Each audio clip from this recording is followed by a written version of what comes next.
Greenville was once a quaint and peaceful town, nestled quietly between rolling hills and lush forests. Its charm lay in its simplicity, a place where everyone knew each other, and life moved at a gentle pace. At the heart of this town stood a majestic temple, a place of worship and community gatherings, where the townsfolk would often seek solace and guidance. But one fateful day, the tranquility of Greenville was shattered by the arrival of a ruthless band of bandits. They descended upon the town with a fury, driven by greed and the promise of gold hidden within the temple. Their leader, a man of dark intentions, believed that a priceless statue resided within its sacred walls, a relic that could fetch a fortune. Chaos ensued as the bandits unleashed their wrath, leaving a trail of devastation in their wake. Houses were set ablaze, and the cries of the townspeople echoed through the night. The bandit leader, driven by his lust for wealth, stormed the temple and seized the statue. But as he emerged, triumphant with his prize, the remaining townsfolk, armed with whatever they could find, confronted him. Trapped and desperate, the bandit leader fled to the nearby lighthouse, seeking refuge from the angry mob. The lighthouse, once a beacon of hope guiding lost sailors home, now became a prison for the bandit leader. As he barricaded himself inside, he believed he had outsmarted the townspeople. But as time passed, desperation grew. He peered through the window, hoping for an escape, but the townsfolk remained vigilant. In a final act of desperation, he tossed the stolen statue out of the window, pleading for mercy. Yet, the townspeople, consumed by rage and grief, set the lighthouse ablaze. The flames engulfed the structure, and as the inferno raged, the bandit leader cursed the town with his dying breath, vowing revenge. Years passed, and the memory of that dreadful night faded into whispers and folklore. A new town emerged from the ashes, and the lighthouse stood as a silent sentinel, untouched and avoided by the superstitious townsfolk. Strange occurrences began to plague the area around the lighthouse. Mysterious noises echoed through the night, and those who dared venture too close often disappeared without a trace. The townspeople, gripped by fear, chose to ignore the ominous signs, focusing instead on rebuilding their lives. As time wore on, the lighthouse became a symbol of dread, a place shrouded in mystery and fear. The townsfolk rarely spoke of it, and those who did were often dismissed as storytellers spinning tales to frighten children. Yet, the disappearances continued, casting a shadow over Greenville that no one dared confront. A new mayor was elected, a man with a vision to restore the town to its former glory. Schools were built, and families began to settle in Greenville once more. Among them was Nate and his family, newcomers unaware of the town's dark history. They moved into a house near the lighthouse, oblivious to the warnings and the strange occurrences that had plagued the area for years. Their arrival was met with unease from the townspeople, who whispered of the lighthouse's curse. Undeterred, Nate and his family settled into their new home, dismissing the warnings as mere superstition. But soon, they too began to experience the strange happenings that had terrified others. Objects moved on their own, and eerie noises filled the night air. Determined to uncover the truth, Nate sought answers from the townsfolk, but they remained tight-lipped, offering only cryptic warnings to leave. Undeterred, Nate persisted, and his quest for answers led him to an old woman who lived on the outskirts of town. She spoke of the curse that had befallen the lighthouse and the restless spirit of the bandit leader who haunted its halls. The old woman offered a solution, a way to rid the lighthouse of its malevolent presence, but it came with a grave warning. The task was dangerous, and failure could cost them dearly. Nate, torn between fear and determination, decided to confront the spirit and end the curse once and for all. As night fell, Nate made his way to the lighthouse, armed with the knowledge and the relic the old woman had given him. The air was thick with tension, and the lighthouse loomed ominously against the darkened sky.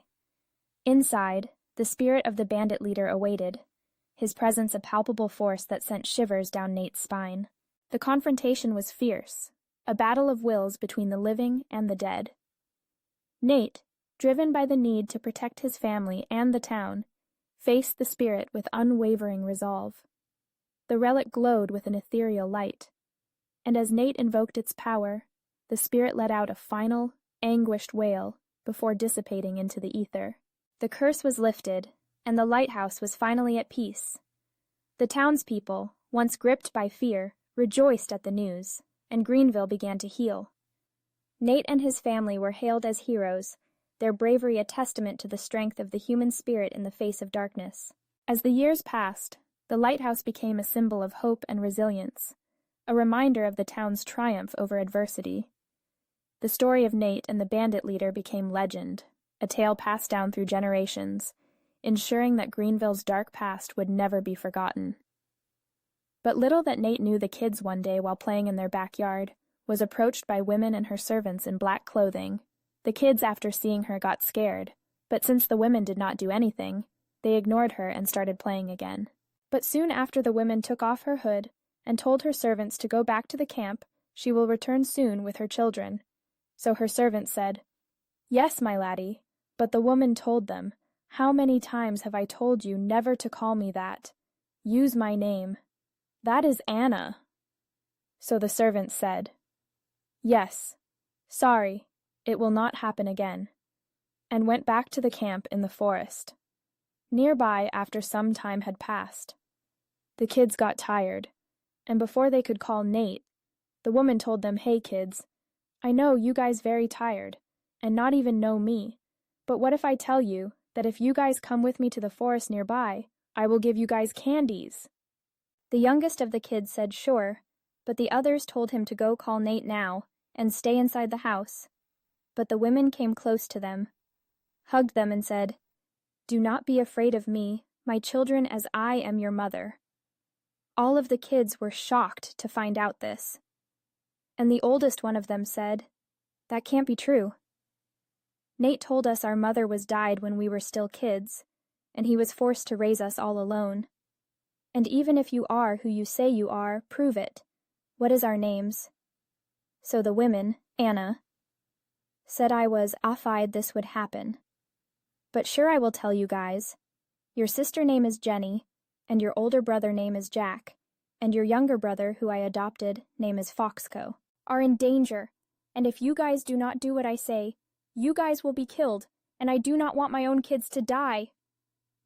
All the kids got shocked after hearing this, and the oldest one, which was Jack, said, "Who is going to kill us, and why?"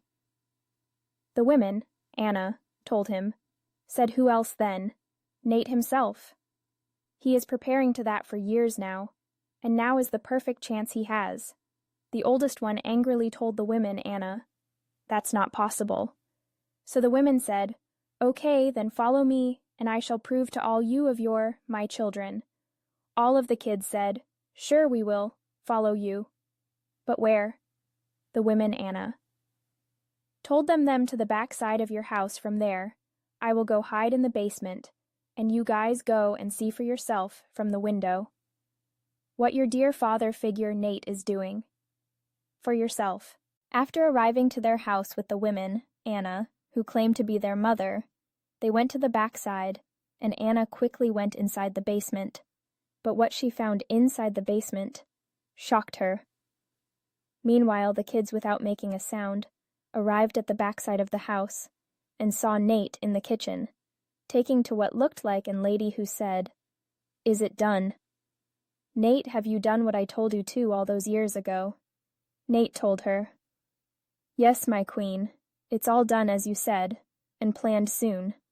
The kids will drink and eat, and they will die at the spot." The strange lady said, "Perfect. You have done a very good job. Now all is left for you to end. My other daughter's life that you have keep locked in the basement all those years back, she should have joined me when she had the chance to rule the kingdom and kill her father. But she betrayed me and helped him and my other daughter escape to this world. But he did not know that I was too powerful for him to handle. So I overpowered him and captured him and locked him in the dungeons. You, on the other hand, trapped my other daughter Natalie in the basement when she refused to marry you, and tried to kill you and escape, but failed because you betrayed her, giving her a drink that will knock her to sleep, and when she woke up, you tied her up in the basement and called me. and I sealed her away into another room. Meanwhile, all the kids, after hearing this, very shocked, and could not believe that their father figure would do them. The middle sister, Jenny, got very angry and wanted to go inside the house and ask Nate why he did all this, but she knew she had to protect her brothers for now, so she told them to quickly come with her, go to the basement again, to find their mother, and demand answers from her to what is going on. Meanwhile, inside the basement, Anna found out that there was another room that she has never seen before when she was there, and when she touched the wall of it, some strange symbols came on it and lighted up, which she knew all too well about. Anna got too much angry because she knew her mother casted a spell, and there was someone sealed behind it. Anna used all her power and unlocked the door and broke the cell, binding the door, and freed her sister and healed her, and with her sister and kids killed her mother, Nat.